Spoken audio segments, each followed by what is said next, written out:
হব একদিন ভাইরাল, সেদিন সবাই কমেন্ট বক্সে এসে বলবে ও ভাই বিগ ফ্যান। চিনবো না সেদিন তোমাদের, যারা আজকে এই দুঃসময়ে পাশে নেই আমার। করো না লাইক, দেও না কমেন্ট, হবে কিছু কবে লিংক। আমার বন্ধুদেরকে শেয়ার করা হবে।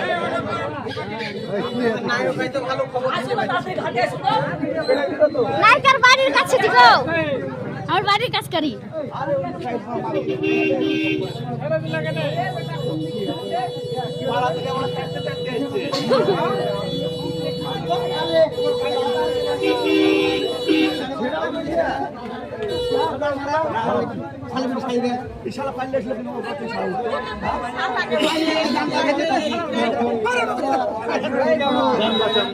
পালাই